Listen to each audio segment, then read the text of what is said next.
good because good is good to do. You're not bribed by heaven or hell. And someone with a vertical morality may help someone in need because they believe that's what God wants them to do. Someone with horizontal morality, you do it because it's the right thing to do.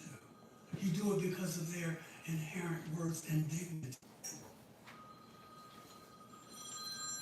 Is that good?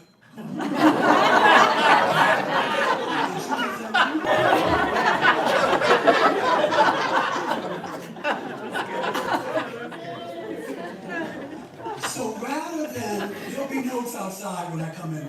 I hope that's all that's out there. Rather than questioning obedience and superficial optics, this approach focuses on genuine compassion and empathy.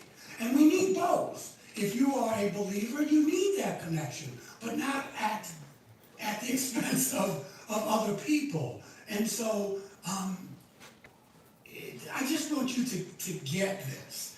In Matthew 25, Rabbi Jesus talks about if you've clothed the naked, if you visited people in prison, if you've done all those things, then you've done it to the least of these, he calls it. Comes from God. So even if I have to break a law, if I have to kill you, I'm doing God's will. You can shoot somebody in the face 3 times and you can walk away because you're doing God's will. You're doing God's will.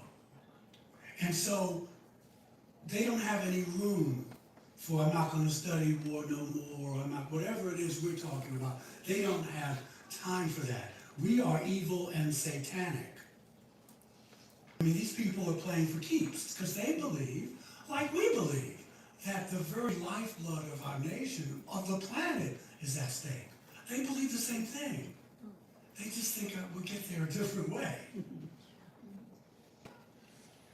They are more concerned with the Old Testament. It's a word called theonomy. It's a Greek word. And it's the belief that Old Testament law should be applied to modern society. So, eye for an eye leaves everybody blind, but this is what, they don't mind if Iran is a theocracy. I mean, they don't want Iran to be a theocracy, but they want to make America a theocracy.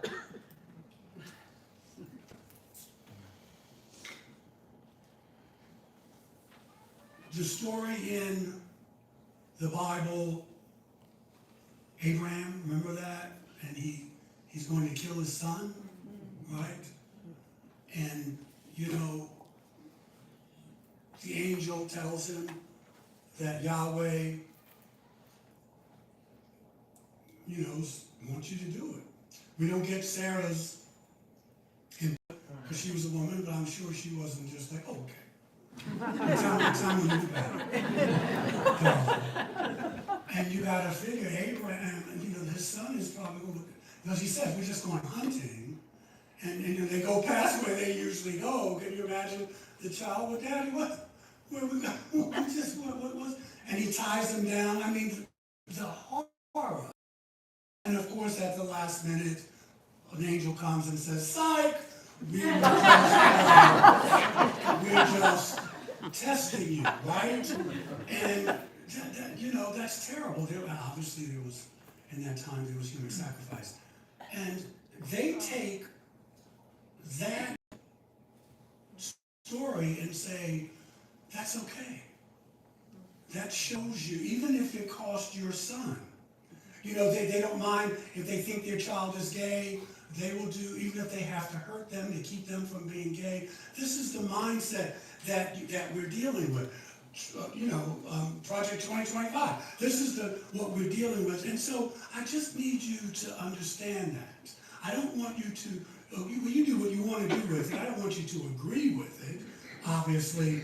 But, so you take a bite of an apple and all humanity's cursed. They believe that. And it's not just white brothers and sisters. I mean, there's some folk of color in the mix too. Not as many, but you gotta say, man, what do you think? But And again, I was raised that way, not to that extreme, but you would be tested. And you had to do all these things because that's what God, I love you, God is love, and I love you so much that if you don't do, I will barbecue you for the rest of your life. But I love you. I really do. Weren't you raised with that? Right? It's just that you said there's something wrong with the story. Well, these folks haven't. They haven't evolved. Obviously, it's dangerous. I'm just repeating myself. I just want to finish with a story. Because it sounds good in the morning. You know what I mean?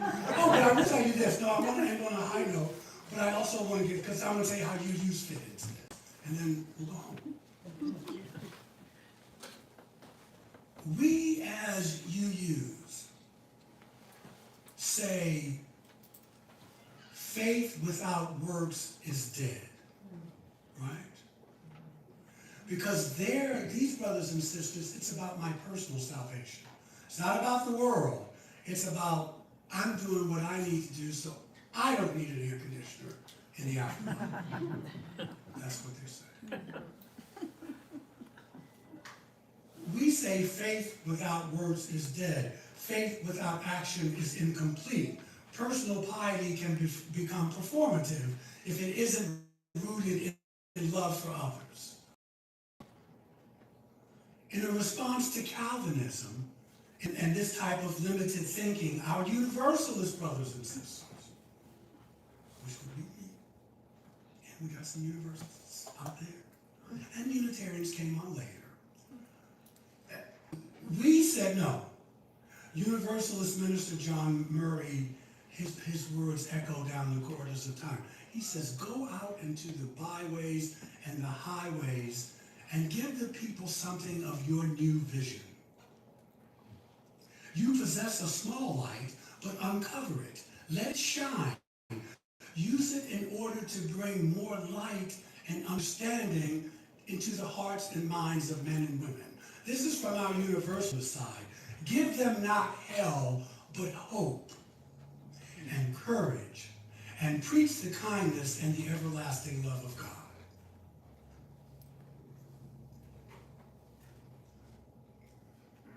The teacher Jesus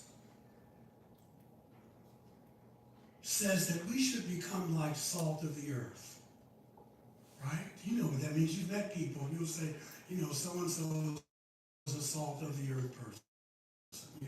We know what that means, right?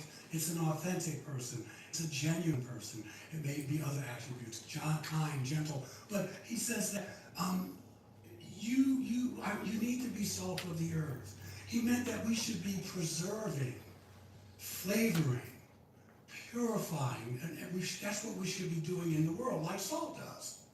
We should be a purifying influence in the world, preventing moral decay and goodness. Ancient salt preserved food and enhanced flavor, because without this, we become stale. We become